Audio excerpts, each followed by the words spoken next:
Pagi hari ini saya akan menyampaikan kebenaran firman Tuhan dengan satu tema yang diberikan kepada saya oleh Bapak Pendeta Abrid, yaitu Tuhan yang memulihkan. Jadi bukan pendeta yang memulihkan, tapi itu Tuhan. Bukan manusia yang memulihkan, tapi hanya Tuhan. Amin, Bapak Ibu. Mari kita buka Alkitab kita, Mazmur pasal yang ke-14, ayat yang pertama sampai yang ke-7. Perikopnya adalah kebebalan manusia. Untuk pemimpin biduan dari Daud, orang bebal berkata dalam hatinya, tidak ada Allah. Busuk dan jijik perbuatan mereka, tidak ada yang berbuat baik. Tuhan memandang ke bawah dari surga kepada anak-anak manusia untuk melihat apakah ada yang berakal budi dan yang mencari Allah.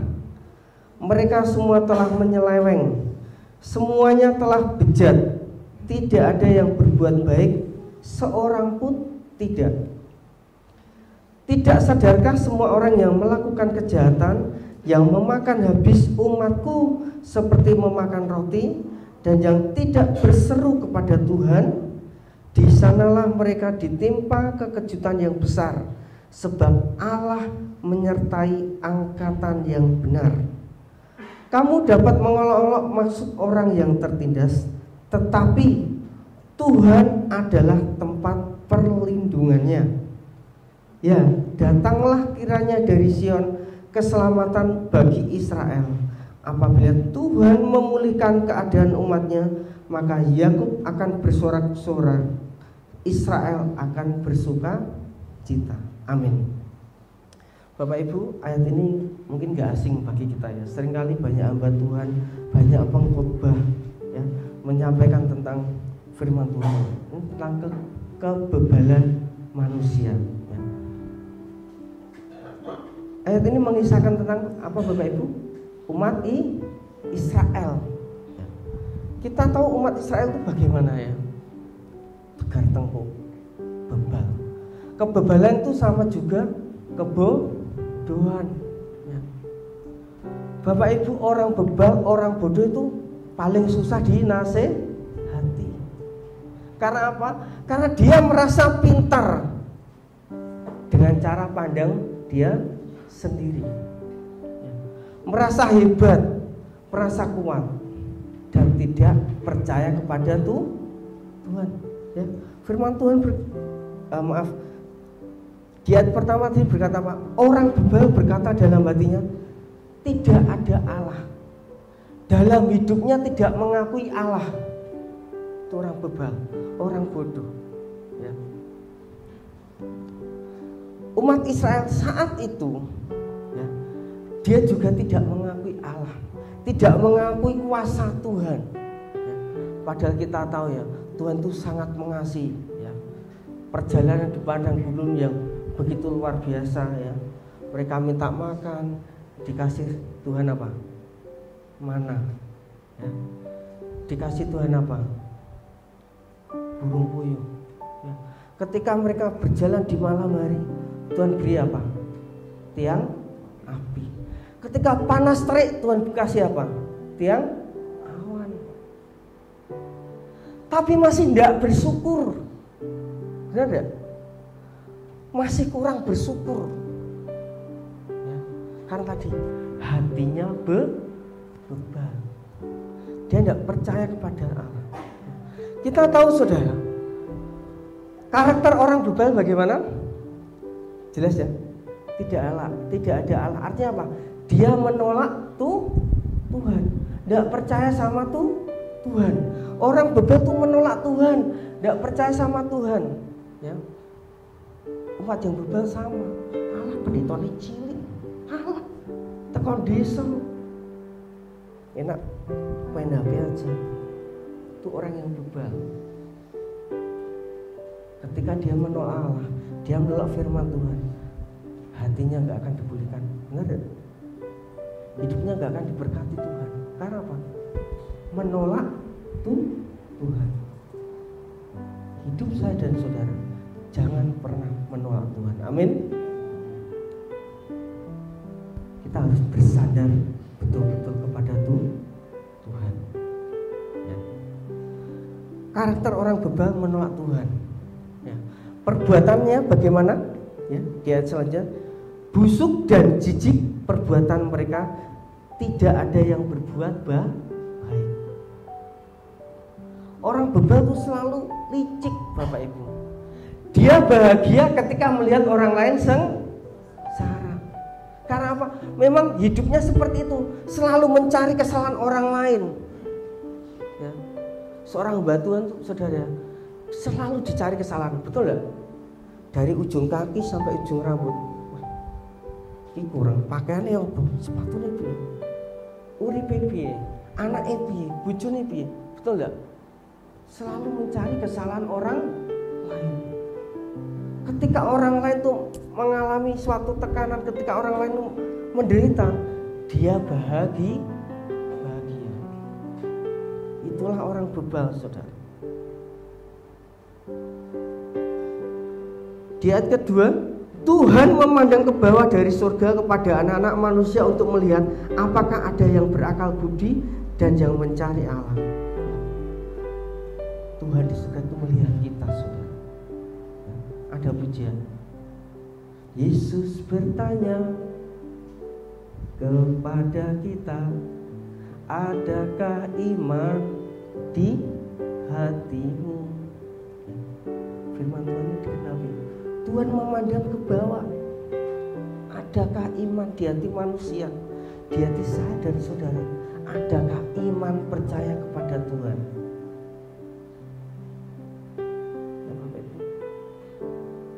Tuhan tidak butuh saudara hafal isi Alkitab, tidak butuh. Yang Tuhan butuhkan adalah iman saudara kepada Tuhan. Betul? Hidup saudara melakukan kebenaran firman Tuhan. Kita tahu orang Farisi kurangnya apa, saudara? Firman Tuhan hafal, betul nggak? Betul nggak? Saya aja tidak hafal, saudara. Masih banyak belajar. Kita harus terus belajar tentang kebenaran firman Tuhan. Tapi yang terpenting, firman Tuhan itu kita terima, kita selami, dan kita kerjakan dalam hidup kita. Dan hanya cuma kita terima, kita semangat di dalam gereja, wah firmannya luar biasa. Tapi ketika kita keluar gereja, kita melihat realita, iman kita menjadi loyo. Bukan itu yang Tuhan mau dalam kehidupan kita, saudara. Amin. Tapi kita tetap semangat berjuang bersama dengan Tuhan. Karena apa? Tuhan memandang ke bawah, melihat iman kita itu harus betul-betul kepada Tuhan. Kita bukan umat yang bebal. Amin. Kita umat percaya kepada Tuhan, Bapak Ibu. Kemudian nasib orang bebal bagaimana, Bapak Ibu? Ya, kita tadi tahu ya, karakternya orang bebal itu menolak Allah, tidak percaya kepada Allah, tidak percaya kepada firman Tuhan. Hidupnya selalu mencari kesalahan orang lain, hidupnya selalu ingin menyengsarakan orang lain. Betul lah? Hanya mementingkan diri sendiri, tidak peduli kepada orang lain, tidak punya rasa care. Ya, ada jemaat yang sakit, urusanmu. Itu orang bebal, saudara. Tapi kita menjadi anak Tuhan, kita tahu ada jemaat yang sakit, kita bantu. Ayo Mbak ke dokter. Betul? Gereja yang benar harus seperti itu. Kita melihat nasib orang yang bebal bagaimana. Dia karena dia tidak percaya kepada Tuhan, ditimpa kekejutan yang besar. Kita baca ayat yang ke-4 dan ke-5. Tidak sadarkah semua orang yang melakukan kejahatan, yang memakan habis umatku seperti memakan roti, dan yang tidak berseru kepada Tuhan, di sanalah mereka ditimpa kekejutan yang besar, sebab Allah menyertai angkatan yang benar. Orang benar pasti akan diberi Tuhan. Amin.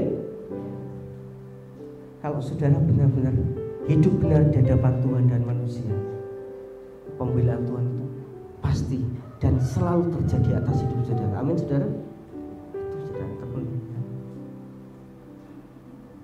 Orang bebal dia akan mendapat kerugian dari Allah, ya, penderitaan dari Allah. Dan terlebih apa, saudara? dia tidak akan bisa masuk ke tanah perjanjian. Ada yang tahu? Angkatan Israel yang bisa masuk ke tanah perjanjian siapa? 2 orang. Siapa? Kaleb dan Yosua. Luar biasa. Kita buka ayatnya Bapak Ibu. Hanya Kaleb dan Yosua, angkatan yang benar di hadapan Tuhan, yang Tuhan izinkan masuk ke tanah perjanjian. Bilangan pasal yang ke-14 ayat 26 sampai ke 30. Lalu berfirmanlah Tuhan kepada Musa dan Harun, berapa lama lagi umat yang jahat ini akan bersungut-sungut kepadaku? Segala sesuatu yang disungut-sungutkan orang Israel kepadaku telah kudengar. Katakanlah kepada mereka, demi aku yang hidup, demikianlah firman Tuhan, bahwasanya seperti yang kamu katakan di hadapanku, demikianlah akan kulakukan kepadamu. Di padang gurun ini bangkai-bangkaimu akan berhantaran, yakni semua orang di antara kamu yang dicatat, semua tanpa terkecuali yang berumur 20 tahun ke atas, karena kamu telah bersungut-sungut kepadaku, bahwasanya kamu ini tidak akan masuk ke negeri yang dengan mengangkat sumpah telah kujanjikan akan ku beri kamu diami, kecuali Kaleb bin Yefun dan Yosua bin Nun. Ya saudara, hanya 2 orang yang Tuhan izinkan untuk masuk ke tanah perjanjian. Yang lainnya apa? Bersungut-sungut, tidak bersyukur, tidak percaya kepada Tuhan dan menolak Tuhan. Baik, kita jadi umat Tuhan harus selalu bersyukur, harus selalu suka cita. Umat Tuhan itu harus selalu mengucap syukur dalam keadaan apapun, harus bersyukur kepada Tuhan. Kalau kita bersungut-sungut, masih ada kebebalan dalam hidup kita, bagaimana kita bisa dipulihkan? Tadi saya katakan, yang dapat memulihkan orang yang beban itu cuma satu. Siapa? Tuhan. Pendeta tidak bisa. Pendeta hanya menuntut, tapi Tuhan.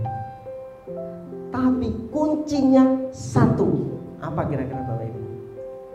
Kuncinya supaya kita benar-benar dipulihkan Tuhan. Tuhan memang memulihkan, tapi kalau kuncinya itu tidak ada dalam hidup kita, kita tidak akan selamanya bisa dipulihkan Tuhan. Apa kira-kira kuncinya?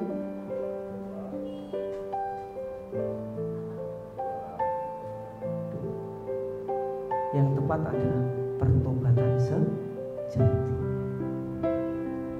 Orang kalau tidak memiliki pertobatan yang sejati, dia selamanya tidak akan bisa dipulihkan. Kenapa? Kita tidak mengejas ya. Kita sering mendengar orang masuk gereja bertobat sungguh-sungguh, ya. Tapi ternyata melakukan kesalahan yang sama lagi, bertobat lagi, melakukan kesalahan yang sama lagi. Itu tidak yang diingini Tuhan dalam hidup kita sendiri. Tuhan mau ketika kita berikrar, Tuhan, aku mau sungguh-sungguh datang kepadamu, menyerahkan diri kepada Tuhan, memberi hidup untuk Tuhan. Artinya bertobat sungguh-sungguh kepada Tuhan, maka hidup kita dipulihkan Tuhan. Pertobatan sejati itu memberi diri sepenuhnya untuk Tuhan, saudara. Bukan berarti memberi diri sepenuhnya untuk Tuhan harus khotbah di mimbar, harus pelayanan, bukan saudara. Artinya apa? Hidup saudara itu bukan milik saudara sendiri, betul? Hidup kita itu milik Tuhan, saudara. Hidup kita yang penuh dengan dosa sudah dibayar lunas oleh Tuhan. Amin. Bukan dengan emas dan perak, tapi dengan apa, saudara? Darah yang mahal, tidak bercacat dan bercela. Ada ujian, bukan dengan barang yang fana. Menebus hidup, tapi dengan darah yang mahal. Itulah Tuhan kita yang penuh kasih. Ketika hidup kita sudah dipulihkan Tuhan, ya kita jangan kembali lagi kepada kehidupan yang lama. Kalau Tuhan sudah memulihkan, kita memberikan diri untuk menyerahkan hidup kita, memiliki pertobatan sejati, kita akan mengalami perjumpaan Tuhan dalam kehidupan kita. Saudara, yang terpenting kita harus memiliki pertobatan yang sejati. Artinya apa? Memberi diri untuk Tuhan, siap diproses, tidak banyak protes. Kalau hidup kita sedang mungkin secara manusia memandang sedang dalam keterpurukan, kita harus berbahagia. Karena apa? Tuhan sedang memproses hidup kita, ya. Tuhan memakai hidup kita. Tadi Tuhan mau, adakah iman dalam hidup saudara dan saya? Melalui problem saudara, melalui pergumulan saudara, masalah hidup saudara, Tuhan sedang proses. Tetapi ketika kita selalu mengucap syukur kepada Tuhan, Tuhan akan melihat, wah, anakku yang ada di ITJ Gunung Cakring luar biasa. Nanti akan aku bangunkan gedung gereja yang baru, karena iman yang dimilikinya sungguh luar biasa. Imani saudara, mungkin saat ini modal kita hanya 20 juta katakanlah, tapi percayalah, Allah Jehovah Jireh mampu mengadakan yang tidak ada menjadi ada. Jangan berkecil hati saudara. Yang penting kita menyerahkan diri, hidup kita kepada Tuhan. Lakukan bagian saudara, nanti Tuhan akan melakukan bagiannya Tuhan. Bagian kita apa?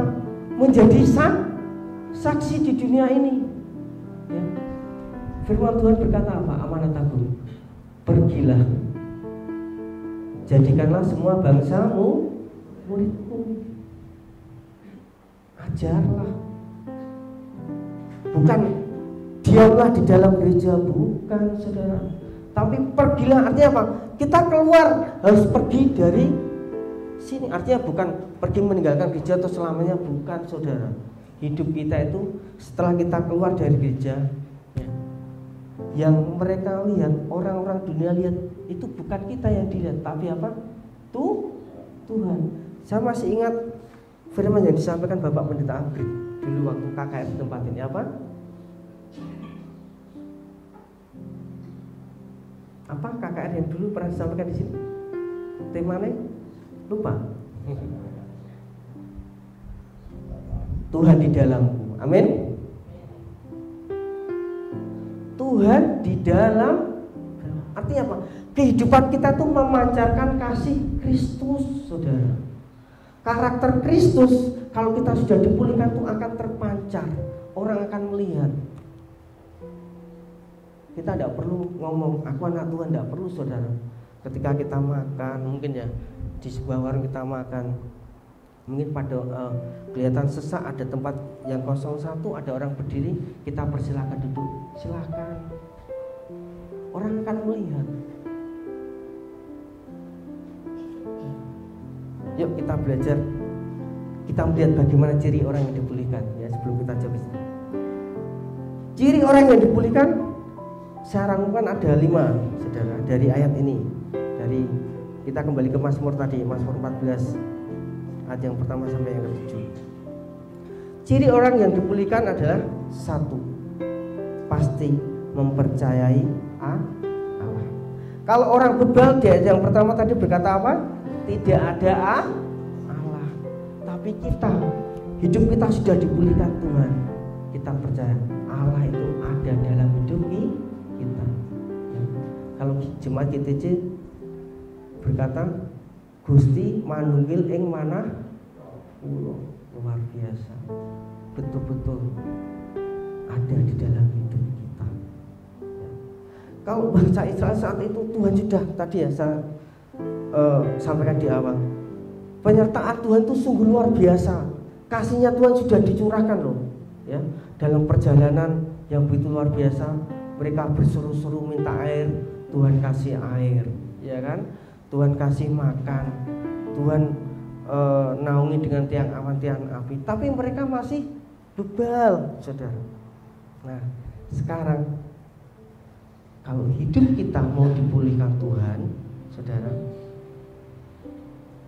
kita harus sepenuhnya seperti pujian tadi. Ku percaya janjimu ajaib. Kalau kita betul-betul percaya, berarti kita 100% mengandalkan Tuhan. Oke, saudara sudah lulus sarjana, saudara mungkin secara akademik cum laude, ya, prestasi luar biasa. Tapi kalau Tuhan tidak ada dalam hidup saudara, nol, saudara. Artinya apa? Saudara tidak ada artinya apa? Benar tidak? Saudara mungkin bisa jabatannya dokter, tapi melihat saudara yang sakit, tetangga yang nggak bisa makan, saudara menutup mata, saudara dalam kategori beban, tidak punya kepedulian. Yang Tuhan mau, kita memiliki kepedulian. Ketika kita percaya hidup kita sudah dipulihkan Tuhan, kita percaya kepada Tuhan, kita sungguh-sungguh mengandalkan hidup kita, bersandar hanya kepada Tuhan, pasti hidup saudara tidak akan dibiarkan. Dan kita pasti akan terlepas yang namanya kekhawatiran. Rasa khawatir itu pasti tidak ada dalam hidup kita. Kekhawatiran, ketakutan tidak ada, karena kita percaya Tuhan ada dalam diri kita. Amin, Bapak Ibu. Yang kedua, Bapak Ibu, yang kedua, orang yang dipulihkan Tuhan itu adalah memiliki akal budi. Kalau orang bebal tidak punya akal budi. Ya, di ayat 2 tadi mengatakan bahwa Tuhan memandang ke bawah dari surga kepada anak-anak manusia untuk melihat apakah ada yang berakal budi. Kalau orang bebal tidak punya akal budi. Tapi kalau Tuhan memulihkan umatnya, kita sudah dipulihkan Tuhan, berarti kita memiliki akal budi. Artinya apa? Akal budi itu gini, saudara, akal budi itu melahirkan perbuatan baik, menghasilkan perbuatan baik, menghasilkan kerendahan hati. Orang yang berakal budi pasti dia akan memiliki kerendahan hati. Ya. Orang berpendidikan tinggi belum tentu memiliki kerendahan hati, saudara. Betul tidak? Ya. Orang berpendidikan tinggi belum tentu memiliki kerendahan hati. Contoh, saya pernah melihat satu iklan di HP, ya saudara, mesti di sosial media. Contoh kecil aja, saudara. Bapak sama anak, ya, anaknya sekolah pakai seragam, ya, pakai seragam SMA. Bapaknya di atas motor, anaknya di atas motor, minta ditambahi angin.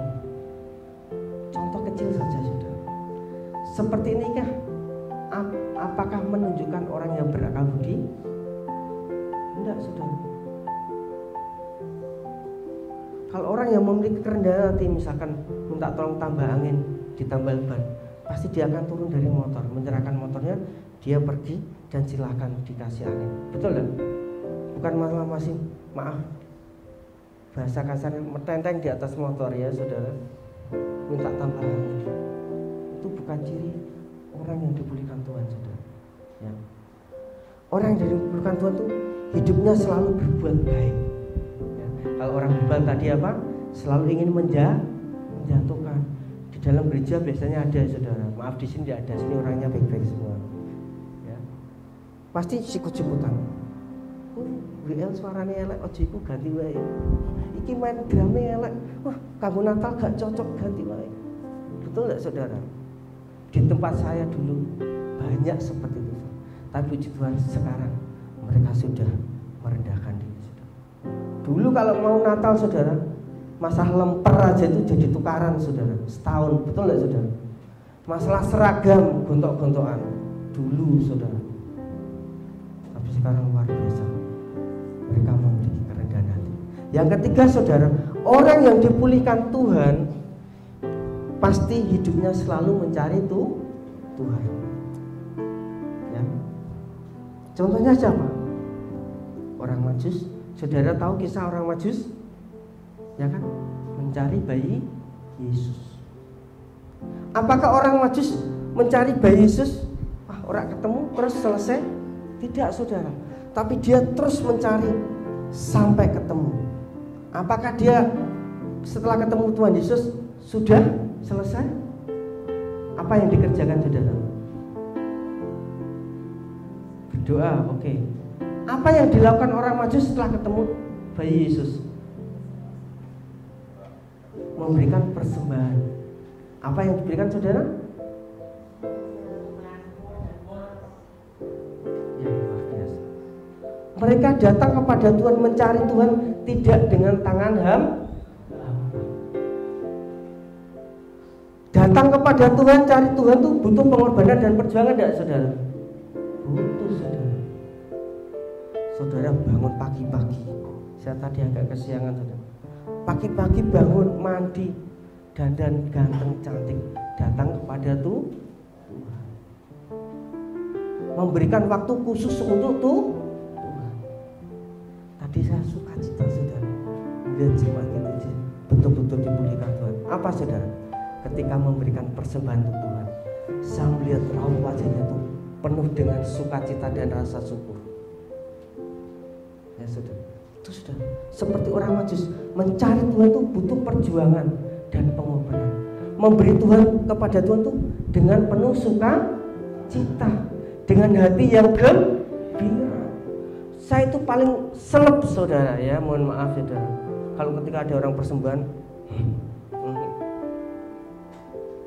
berarti dia belum dipulihkan oleh Tuhan. Betul? Dia merasa hebat, punya harta, ya, punya mobil, punya tanah banyak, kekayaan luar biasa, sampai MM-an di bank. Dia karena merasa apa? Karena kepandiannya mencari kekayaan. Itu bukan dari kehebatan kita, saudara, tapi itu bonus dari Tuhan. Kalau Tuhan sudah memberikan bonus kepada kita, kita harus mempersembahkan yang terbaik, ya. Seperti tadi doa Ibu Hari, sudah mempersiapkan dari rumah, didoakan terlebih dahulu, tidak asal-asalan. Kita diberi Tuhan luar biasa, maksud kita memberi Tuhan asal-asalan, saudara. Berikan yang terbaik untuk Tuhan, amin. Yang keempat, saudara, orang yang dipulihkan Tuhan pasti mendapat pertolongan Tuhan. Ayat yang keenam, kamu dapat mengelok-elok maksud orang yang tertindas, tapi Tuhan adalah tempat perlindungannya. Meskipun kita dihina, dicaci maki, meskipun kita diasingkan, tapi percayalah, Tuhan pasti membela kita, amin. Karena kita sudah dipulihkan. Tapi kalau kita membalas sakit hati dengan sakit hati, saudara tidak akan pernah dipulihkan, ya. Ingat, saudara, saya kasih satu kunci, saudara. Kalau kita memandang dari sisi iblis, orang menyakiti kita, pasti kita akan sakit hati dan dendam. Betul. Tapi kalau kita melihat dari sisi Tuhan, kita akan selalu bersyukur. Amin.